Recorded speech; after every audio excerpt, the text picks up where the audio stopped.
ସ୍ୱପ୍ନ ସବୁ କେବେ ମରିବା ଦେଖିଛ? ଇଚ୍ଛା ସବୁ ଆତ୍ମହତି ଦେବା। କେବେ ଆଙ୍କିଛ ଭାବନାର ସୌଧ ଯାହା ନିଜ ଲୁହରେ ଭିଜିବା? ମରିଥିବା ମଣିଷର ମରଣ ଦେଖିଛ? ମରିଥିବା ମଣିଷର ମରଣ ଦେଖିଛ? କାନ୍ଦୁଥିବା ମଣିଷର ହସ? ହଜେଇଥିବା ମଣିଷକୁ ପାଇବାର ଦେଖିଛ?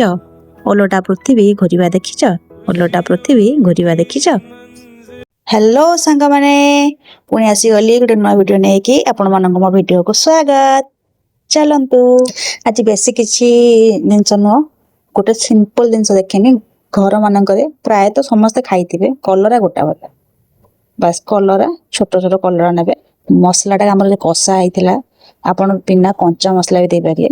କଷିକି ମା ତାକୁ ବଢ଼ିଆ ସୁନ୍ଦର କିଣି ଭର୍ତ୍ତି କରିକି ଚୁଲିରେ ଦିକି ଦିକି ଜାଳରେ, ଯୋଉଟା ହାଲକା ହାଲକା ଜାଳରେ ଚୁଲିରେ ବସେଇବେ। ସେ ଟାଇମ୍ ନେବ, କିନ୍ତୁ ଯେତେବେଳେ ସେ ବାହାରିବ, ୱାଓ! ପଖାଳ ସହିତ ଖାଇବେ, ଗରମ ସହିତ ଖାଇବେ, ଯେମିତି ବି ଖାଆନ୍ତୁ ନା କାହିଁକି, ମୁଁ ତ ଖାଲି ଖାଇଦିଏ, ମତେ ବଢିଆ ଲାଗେ। କଲରା ନୁହେଁ, ଏମିତି ବହୁତ ଗୁଡା ଜିନିଷ ଗୋଟା ଭଜା ହୁଏ, ଯୋଉଟା କି ଆମ ଘରେ ପ୍ରାୟତଃ ହୁଏ, ପ୍ରାୟତଃ ମାସରେ 2-3 ଥର ହୁଏ। ଆଉ ସମସ୍ତଙ୍କୁ ଆମ ଘରେ ଏଇ ଗୋଟା ଭଜା ପସନ୍ଦ, ପଖାଳ ସହିତ ବି ଗରମ ସହିତ ବି। ଆଉ କଲରାଟା ପ୍ରାୟତଃ, ଯେହେତୁ କଲରାଟା ଯୋଉ ଦେହ ପାଇଁ ଟିକେ ହିତକର ବୋଲି କୁହନ୍ତି ପିତାଟା, ସେଥିପାଇଁ ବେଶୀ କଲରା ଆମ ଘରେ ହୁଏ।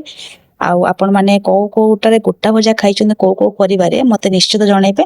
ଆଉ ଯଦି ମୁଁ ନ ଖାଇଥାଏ ତାହେଲେ ନିଶ୍ଚିତ ଆପର ଭିଡ଼ିଓରେ ମୁଁ ସେଟା ବନେଇବି। ଆଉ ନିଶ୍ଚିତ ଏମିତି ଥରେ ବନେଇବେ। ଏମିତି ହାଲକା ହାଲକା ଜାଳରେ ଭାଜିବେ, ଏମିତି କଲର ଆସ୍ତେ ଆସ୍ତେ ଚେଞ୍ଜ। ଲାଷ୍ଟରୁ ଦେଖିବେ କଲରଟା କେମିତି ଆସୁଛି। ଏଇ ଦେଖନ୍ତୁ, ପୁରା ପରଫେକ୍ଟ ଏମିତି ଆସିବ। ଆଉ ଟେଷ୍ଟ ପୁରା ଅସମ୍। ଥରେ ତ ନିଶ୍ଚିତ କରିବେ, ଖାଇବେ, ମତେ କମେଣ୍ଟରେ ଜଣେଇବେ କେମିତି ଲାଗିଲା। ପୁଣି ଥରେ ଗୋଟେ ନୂଆ ଭିଡ଼ିଓ ଦେଖାହବା। ସେ ଯାଏଁ ରହିଲି, ଭଲରେ ଥାଆନ୍ତୁ। ଜୟ ଜଗନ୍ନାଥ।